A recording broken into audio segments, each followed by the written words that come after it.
Assalamualaikum warahmatullahi wabarakatuh.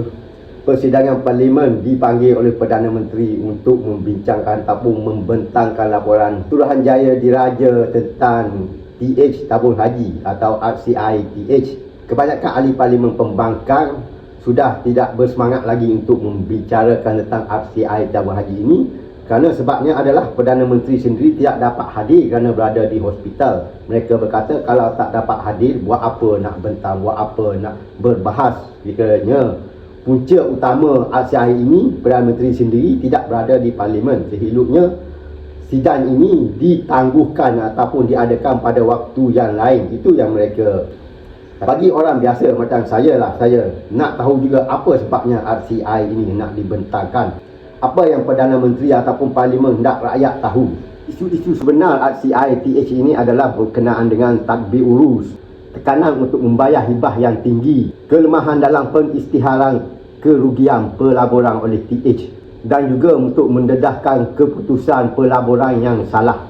Apabila dilihat, masalah paling besar adalah pemberian hibah yang tinggi oleh tabung haji, yang mana pada 2014, iaitu tahun yang hendak diaudit oleh RCI, iaitu TH telah memberikan hibah sebanyak 6.25%, 2015 pula 5%, 2016 4.25%, 2017 4.50%. Tapi pada tahun 2018, yang mana Kerajaan Barisan Nasional telah runtuh ataupun telah bertukar kepada Kerajaan PH, TH memberikan keuntungan hibahnya sebanyak 1.25%.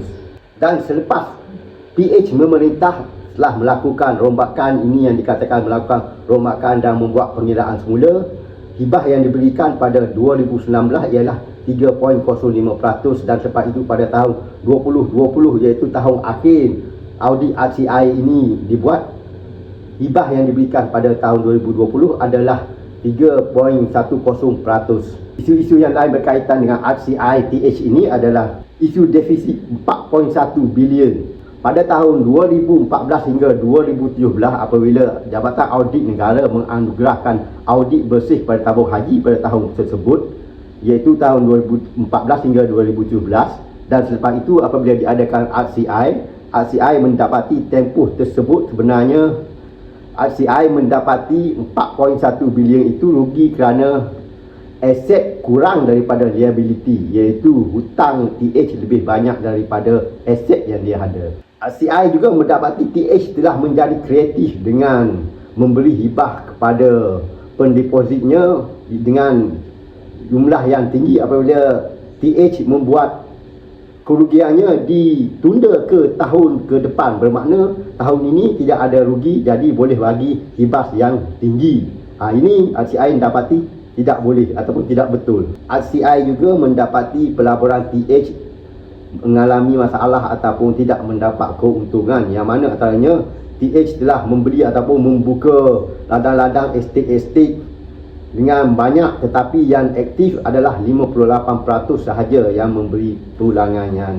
Kerugian TH 227.8 juta juga disumbangkan juga oleh TH Heavy Engineering, yang mana rugi sebanyak 164.58 juta. Campur tangan politik juga dikatakan menyumbang kepada apa yang dialami oleh TH, yang mana antaranya keputusan ahli politik yang mahu memberi hibah yang lebih kepada pendeposit dengan membuat berbagai cara, yang mana ia memperlihatkan bahawa TH masih mampu membayar. Dan ini juga, campur tangan politik ini juga termasuk di dalam sebab-sebab kecil kerugian TH. Walaupun begitu, harus ditegaskan bahawa masalah tabik urus ini sebenarnya terus berlaku walaupun selepas 2018, selepas Barisan Nasional tidak menguruskan, tidak mentadbir negara, TH hingga tahun 2020 sebenarnya masih mengalami masalah. Tetapi walaupun dikatakan TH masih mengalami masalah, tahun 2019 PH di bawah Tung M, Perdana Menteri, memberikan hibah 3.05% pada 2019 dan 3.10% pada tahun 2020. Dan ini semua kita sedia maklum diumumkan oleh Menteri Kewangan ketika itu, Ding Guan Eng. Jadi selepas terpintah, lalu kita lihat lingkungan siasatan RCI ataupun Suruhanjaya Diraja berkenaan TH ini, kita lihat bahawa penyebab masalah TH adalah kerana memberi hibah yang besar kepada pendeposit ataupun ahli ataupun pekerja atau di dalam TH. Ini yang dikatakan memberi kerugian pada waktu itu. Jadi tahukah kita rakyat Malaysia bahawasanya kita yang menyebabkan TH itu mengalami masalah kerana kita mengambil banyak hibah, kita diberi banyak hibah oleh TH. Dan saya pun tertanya-tanya, apakah memberi hibah yang lebih kepada pendeposit ini satu kesalahan kepada kerajaan yang lalu, kepada pemimpin yang lalu, terutamanya di bawah Najib Razak yang memberikan banyak kelebihan kepada rakyat. Dia menutup kerugian kerajaan terlebih dahulu untuk memberi keuangan ataupun memberi bantuan kepada rakyat. Kalau ini satu kesalahan, maka beringat-ingatlah kita menerima apa yang dibeli oleh kerajaan. Mana tahu satu hari ada RCI mengatakan kerajaan memberi bantuan kepada rakyat merugikan negara.